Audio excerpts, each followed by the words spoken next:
Hi friends, എന്തൊക്കെയുണ്ട്? എല്ലാവർക്കും സുഖമല്ലേ? ഞാൻ സുഖമായിട്ടിരിക്കണേ. അപ്പോൾ ഇന്ന് നമ്മൾ ചെയ്യുന്നത് ഏത്തപ്പഴം കൊണ്ടുള്ള ഒരു കലത്തപ്പമാണ്. ഇത് വളരെ എളുപ്പത്തിൽ ഉള്ള വീട്ടിലുള്ള സാധനങ്ങൾ വെച്ചിട്ട് തന്നെ ഉണ്ടാക്കിയെടുക്കാൻ പറ്റുന്നതാണ്. സാധാരണ നമ്മൾ വീട്ടിൽ ഏത്തപ്പഴമൊക്കെ വാങ്ങുമ്പോൾ തൊലി കറുത്തിട്ടൊക്കെ ഇരിക്കാറ് നല്ല പഴുത്ത്. അപ്പോൾ അതുപോലെയുള്ള സമയത്തൊക്കെ ഉണ്ടാക്കി നോക്കാൻ പറ്റിയൊരു അപ്പമാണ് ഇത്. കഴിക്കാൻ നല്ല അത്യാവശ്യം ടേസ്റ്റുള്ളൊരു അപ്പം തന്നെയാണ്. എൻ്റെ കൂടെ ഞാനൊരു അടുത്ത് തന്നെ ഒരു മുന്തിരിക്കൊലൊക്കെ ഉണ്ടാകുന്ന ഒരു വീഡിയോ കൂടി ഇതിൽ ഉൾപ്പെടുത്തിയിട്ടുണ്ട്. അതുപോലെ എൻ്റെ അനുജത്തി ഉണ്ടാക്കുന്ന കുറച്ച് മീൻ കറികളും കാര്യങ്ങളൊക്കെ ഉള്ള ഒരു വീഡിയോ ഞാനിതിൽ കൂടെ കാണിക്കുന്നുണ്ട്. അപ്പോൾ കഴിയുന്നത് എല്ലാവരും കാണാൻ ശ്രമിക്കുക. അപ്പോൾ ഇനി നമുക്ക് വീഡിയോയിലേക്ക് കടക്കാം. ഈ ഒരു കലത്തപ്പം ഉണ്ടാക്കാൻ വേണ്ടിയിട്ട് നമുക്ക് 2 വലിയ ഏത്തപ്പഴമാണ് വേണ്ടി. നന്നായിട്ട് പഴുത്ത് തൊലി കറുത്തതാണെങ്കിൽ കൂടുതൽ നല്ലതാണത്. അപ്പോൾ എന്തായാലും നല്ലോണം പഴുത്ത ഏത്തപ്പഴം എടുക്കണം.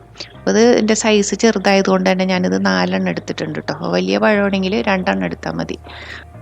ഇനി നമുക്കൊരു മിക്സിയുടെ ജാർ എടുത്തിട്ട് ഈ ഏത്തപ്പഴവും ബാക്കിയുള്ള ചേരുവകളൊക്കെ കൂടെ ഒന്ന് നല്ലോണം തന്നെ ഒന്ന് അരച്ചെടുക്കണം. അപ്പം അതിലേക്ക് ഞാൻ ആദ്യം പഴം ഇട്ടതിന് ശേഷം ഇതിലേക്ക് അരിപ്പൊടിയാണ് ഞാൻ ചേർക്കുന്നത് കേട്ടോ. ഒരു കപ്പ് നിറയെ അരിപ്പൊടി എടുത്തിട്ടുണ്ട്. അതായത് ഏകദേശം ഒരു 200 ഗ്രാം അരിപ്പൊടി ഉണ്ടാവും ഇത്. ഇനി ഇതിലേക്ക് ഒരല്പം ഉപ്പും കൂടെ ഇട്ട് കൊടുക്കണം. അതുപോലെ തന്നെ ഏലക്കയും ജീരകവും ചുക്കും കൂടെ പൊടിച്ചെടുത്തതാണ് കേട്ടോ. അത് ഒരു ചെറിയ ടീസ്പൂൺ ഇട്ട് കൊടുക്കുക. അത് ഏലക്കപ്പൊടി മാത്രമാണെങ്കിലും മതി. എന്തായാലും ഒരു ചെറിയൊരു ഫ്ലേവർ വേണമല്ലോ ഈ ഒരു മാവിന്. അപ്പോൾ അതിന് വേണ്ടി ഇട്ട് കൊടുക്കുന്നതാണ്. പിന്നെ ഞാനിത് 500 ഗ്രാം ശർക്കര ഉരുക്കിയതിന് ശേഷം അരിച്ചെടുത്ത് വെച്ചതാണ്. അപ്പോൾ അതിലേക്ക് പാകത്തിന് ഉള്ളത് ഒഴിച്ചു കൊടുത്താൽ മതി കേട്ടോ. ഇതിലേക്ക് ഒരു ഏകദേശം ഒരു 200 ഗ്രാമോളം മതിയാവും ഈ ശർക്കര ഉരുക്കിയത്. അപ്പോൾ അത് പാകത്തിന് നമ്മൾ മധുരത്തിനനുസരിച്ച് ഒഴിച്ചതിന് ശേഷം ഒരല്പം വെള്ളം കൂടെ ഒഴിച്ചു കൊടുക്കണം. ഏകദേശം 1 കപ്പ് വെള്ളം ഞാനിതിലേക്ക് ഒഴിക്കുന്നുണ്ട്. ഏത്തപ്പഴത്തിലേക്ക് അരിപ്പൊടി കൂടെ ചേർക്കുമ്പോൾ കുറച്ച് തിക്കായി വരുന്നതല്ലേ. അപ്പോൾ അതിന് കുറച്ച് പാകത്തിനുള്ള വെള്ളം ഒഴിച്ച് ബാക്കിയുള്ള മധുരവും കൂടെ ചേർത്തിട്ട് നമുക്കൊരു ഇഡ്ഡലി മാവിൻ്റെ പരുവത്തിലാക്കിയിട്ട് മാവ് തയ്യാറാക്കിയെടുക്കാം.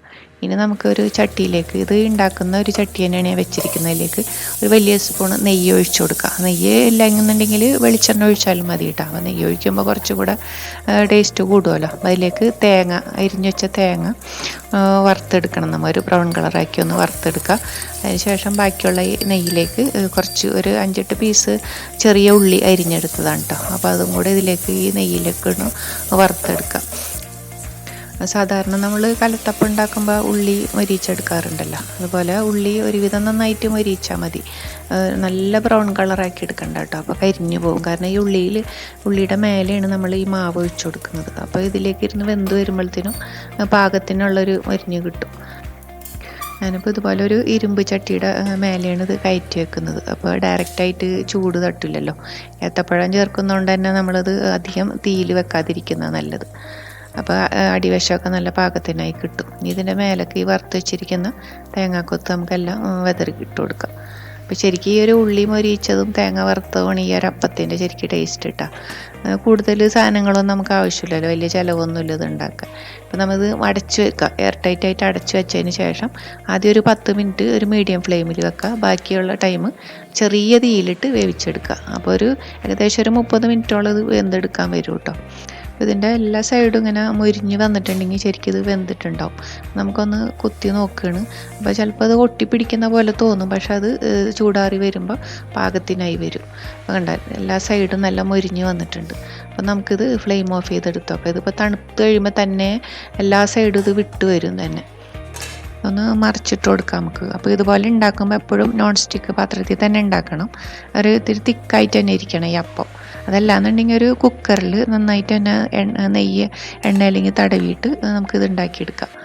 അപ്പോൾ ഇത് പെർഫെക്റ്റായിട്ട് തന്നെ അത് കിട്ടിയിട്ടുണ്ട് കേട്ടോ. ഇനി നമുക്കിത് മുറിച്ചെടുക്കാം.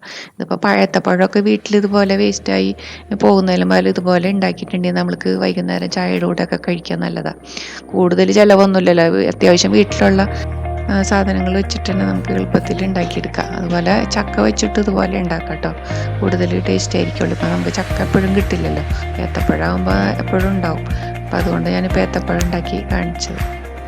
അപ്പോൾ കുറേ പേരെങ്കിലും ഉണ്ടാക്കുന്നതായിരിക്കും. ഇനി ആരെങ്കിലും ഉണ്ടാക്കാത്തവരുണ്ടെങ്കിൽ വല്ലപ്പോഴും ഒന്ന് ട്രൈ ചെയ്ത് നോക്കാം.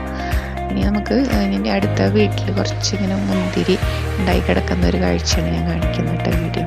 ഞങ്ങൾ തൊട്ടപ്പുറത്തെ ഒരു വീട്ടിലാണിത്. അപ്പോൾ ഞാൻ ഇങ്ങനെ കണ്ടപ്പോൾ ഞാൻ ജസ്റ്റ് ഒന്ന് വീഡിയോ എടുത്തതാണ്. നല്ല രസമുണ്ടായിരുന്നു കാണാൻ.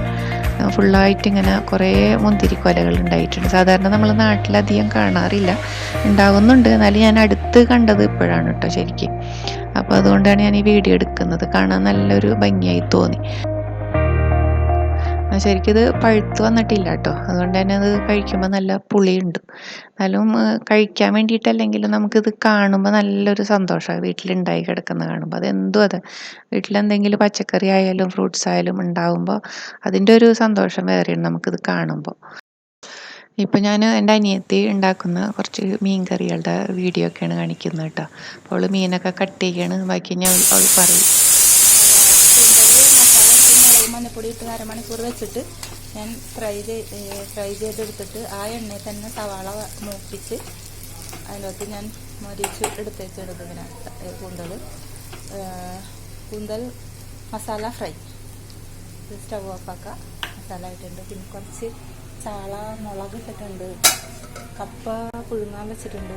പിന്നെ കുറച്ച് ചാള തേങ്ങാക്കറി ഉണ്ടാക്കി, മുളക് അരച്ച തേങ്ങാക്കറി ഉണ്ടാക്കി. മോനിക്ക് അതാണ് ഇഷ്ടം. പിന്നെ കുറച്ച് അയില വെക്കാൻ എടുത്ത്. ശരിക്കും എൻ്റെ അനിയത്തി നല്ല കറികൾ ഉണ്ടാക്കും, നല്ല സൂപ്പറായിട്ടുള്ള മീൻ കറി ഉണ്ടാക്കും, അതുപോലെ പച്ചക്കറി. അതെ, ഭയങ്കര ടേസ്റ്റ്, ഒരു പ്രത്യേക ടേസ്റ്റാണ് അവൾ ഉണ്ടാക്കുന്നതിന്. അത് ഉണ്ടാക്കുമ്പോൾ കുറേ അധികം ഉണ്ടാക്കുകയും ചെയ്യും. ഇപ്പോൾ 2 ദിവസത്തിന് ഒക്കെ എടുത്ത് വെച്ച് അതുപോലെ മീൻ കറിയൊക്കെ ഉണ്ടാക്കിയാൽ നല്ലതല്ലേ. മീൻ കറി എപ്പോഴും തലേ ദിവസത്തെ കറി പിറ്റേ ദിവസത്തിന് കൂടുതൽ നല്ലതായിരിക്കുള്ളൂ. ഇപ്പോൾ കപ്പപ്പുഴുക്ക് ഉണ്ടാക്കാൻ വേണ്ടിയിട്ട് നല്ലോണം വെളിച്ചെണ്ണയിൽ ഉള്ളിയും അതുപോലെ ഇഞ്ചിയും പച്ചമുളകും വേപ്പിലയൊക്കെ ചതച്ചിട്ട് ഒന്ന് വഴറ്റിയെടുക്കുകയാണ്. അപ്പോൾ കപ്പ നല്ല വെന്തുടഞ്ഞ കപ്പ ഇതിലേക്ക് ചേർത്ത് നല്ലോണം കുഴച്ചെടുക്കുന്നുണ്ട്. അപ്പോൾ ഇത് നല്ല മീൻ മുളകിട്ടതിൻ്റെ കൂടെ കഴിക്കാൻ സൂപ്പർ ടേസ്റ്റ് ആയിരിക്കുള്ളൂ അല്ലേ. ഇതൊക്കെയാണ് ഇന്നത്തെ ഒരു വീഡിയോ.